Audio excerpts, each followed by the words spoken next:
Olá pessoal, na aula de hoje nós estudaremos o movimento retilíneo e uniforme.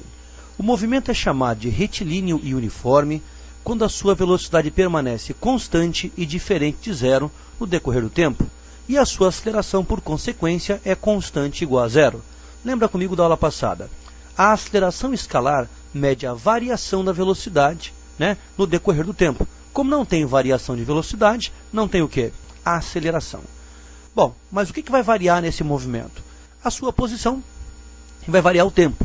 O Sadaí pode perguntar para você, num instante qualquer, qual a posição do móvel. Para isso você vai usar a equação do movimento retilíneo uniforme, que é x igual a x0 mais vt. Eu sempre digo com meus alunos o seguinte: se você não souber que equação usar no movimento uniforme, use a única que tem, que é x igual a x0 mais vt.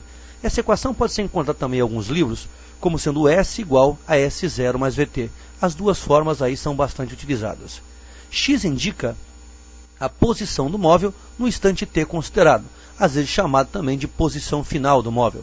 X0 é a posição no instante t igual a zero. V representa a velocidade e t o tempo. Se você, num determinado exercício, não quiser adotar o x0 igual a zero, não tiver o x0, passe o x0 para o primeiro membro e faça x menos x0 igual a ΔX. E a equação simplificada fica ΔX igual a VT. Sempre que o móvel se deslocar a favor da orientação, o movimento é chamado de progressivo. Sempre que o móvel se deslocar contrário à orientação, o movimento é chamado de retrógrado. Lembra mais comigo? No movimento uniforme, como a velocidade é constante, o móvel percorre espaços iguais em tempos iguais. Gráficos do movimento retilíneo e uniforme. Primeiro gráfico, pessoal, é o gráfico espaço por tempo. Como é que é o jeitão desse gráfico, A equação do movimento uniforme, lembra comigo? É do tipo x igual a x0 mais vt, é uma equação do primeiro grau. Logo, o gráfico vai ser um segmento de reta inclinado, tá ok? Pessoal, importante você lembrar, cuidado. É comum o pessoal perguntar no gráfico espaço-tempo do movimento uniforme se o movimento é acelerado ou retardado. Cuidado, o que está aumentando é o espaço e não a velocidade.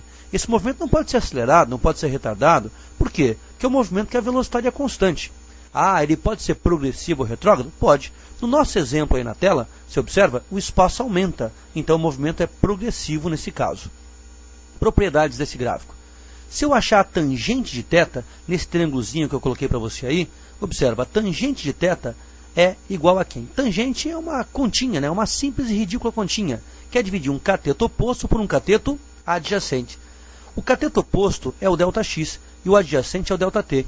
ΔX sobre ΔT é velocidade média, mas no movimento uniforme não tem diferença entre V instantâneo e V médio, porque a velocidade permanece o quê? Constante. Então no gráfico espaço por tempo, a tangente θ é numericamente igual a velocidade. Gráfico velocidade por tempo. A velocidade é constante, logo vai ser uma reta paralela ao eixo dos tempos. Aí no caso, como o espaço está aumentando, a velocidade é positiva. Pessoal, propriedade desse gráfico. No gráfico V por T, a área é numericamente igual a quê? Vai junto comigo. Se você encontrar a área dessa figurinha, que é um retângulo, vai dar base vezes altura, que é ΔT, que é a base, vezes a altura, que é V. ΔT vezes V é igual a quem? ΔX. Então, no gráfico velocidade por tempo, a área é numericamente igual ao deslocamento. Ok? Gráfico aceleração em função do tempo. A aceleração é constante igual a zero. Logo, o gráfico é uma reta em cima do eixo dos tempos.